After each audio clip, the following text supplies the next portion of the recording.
दिल्ली शराब नीति में कथित भ्रष्टाचार को लेकर पिछले 17 महीने से जेल में बंद मनीष सिसोदिया को तिहाड़ जेल से रिहा कर दिया गया है। सुप्रीम कोर्ट ने सुबह उन्हें जमानत दी। 2 लाख के बॉन्ड्स, पासपोर्ट जमा करने और पुलिस थाने में हाजिरी जैसी शर्तों के साथ अदालत ने उन्हें राहत प्रदान की। जमानत एक अधिकार है और जेल अपवाद। इस विचार को दोहराते हुए सुप्रीम कोर्ट के जज BR गवई और KV विश्वनाथन ने कहा कि जांच एजेंसियों की तरफ से ट्रायल में हो रही देरी सिसोदिया की स्वतंत्रता के हनन का कारण बन रही है। सुप्रीम कोर्ट ने हाई कोर्ट और ट्रायल कोर्ट द्वारा बार बार सिसोदिया की जमानत याचिका खारिज करने को भी उचित नहीं माना। हालांकि जिस ट्रायल में हो रही देरी के आधार पर सिसोदिया को जमानत दी गई, उसी मामले में कुछ अन्य महत्वपूर्ण लोग अब भी जेल में हैं। दिल्ली शराब नीति में अब तक गिरफ्तार हुए महत्वपूर्ण लोगों में संजय सिंह को भी जमानत मिल चुकी है। राज्यसभा सांसद संजय सिंह को इसी साल 2 मार्च को सुप्रीम कोर्ट ने जमानत दी थी। अक्टूबर 2023 में संजय सिंह को ID ने दिल्ली शराब नीति से संबंधित कथित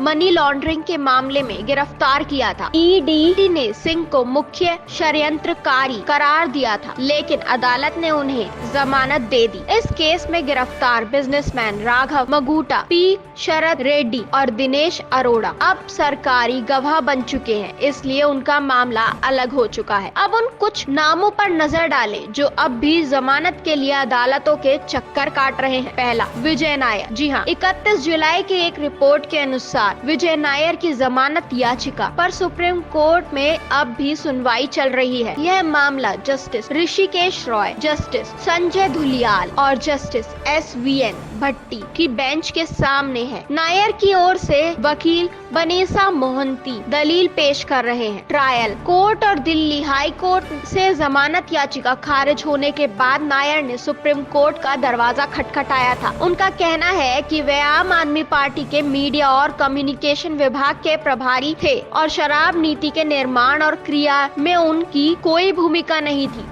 दूसरा, अरविंद केजरीवाल। 12 जुलाई को सुप्रीम कोर्ट ने दिल्ली शराब नीति मामले में अरविंद केजरीवाल को अंतरिम जमानत दे दी थी। यह जमानत ID द्वारा की गई गिरफ्तारी के खिलाफ थी। हालांकि केजरीवाल की CBI ने भी शराब घोटाले से जुड़े कथित भ्रष्टाचार के मामले में गिरफ्तार किया था, इसलिए वे अभी भी जेल में हैं। उनका मामला फिलहाल दिल्ली हाई कोर्ट में सुनवाई के अधीन है, जहां ID उनकी जमानत का विरोध कर रही है। अरविंद केजरीवाल को इस साल 21 मार्च को गिरफ्तार किया गया था और 20 जून को ट्रायल कोर्ट से उन्हें जमानत मिल गई थी। हालांकि बाद में दिल्ली हाई कोर्ट ने ट्रायल कोर्ट के आदेश पर रोक लगा दी थी। इस साल 15 मार्च को ID ने हैदराबाद में BRS नेता और KCR की बेटी के कविता के घर पर छापा मारा था। यह तलाशी लगभग 8 घंटे तक चली, जिसके बाद कविता को गिरफ्तार कर लिया गया था। राज्य राउज एवेन्यू कोर्ट ने फिलहाल उनकी न्यायिक हिरासत 18 अगस्त तक बढ़ा दी है। हाल ही में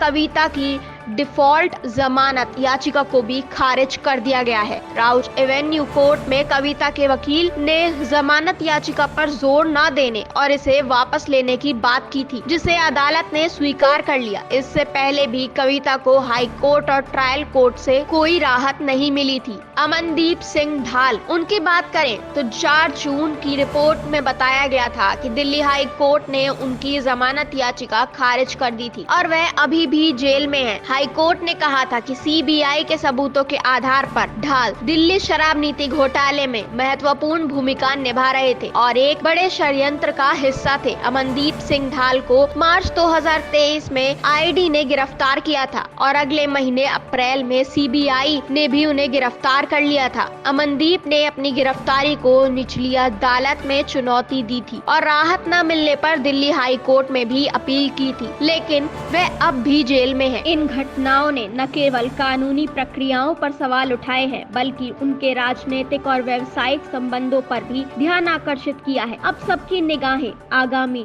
न्यायिक प्रक्रियाओं पर टिकी हैं, जो इन मामलों के भविष्य को निर्धारित करेंगी।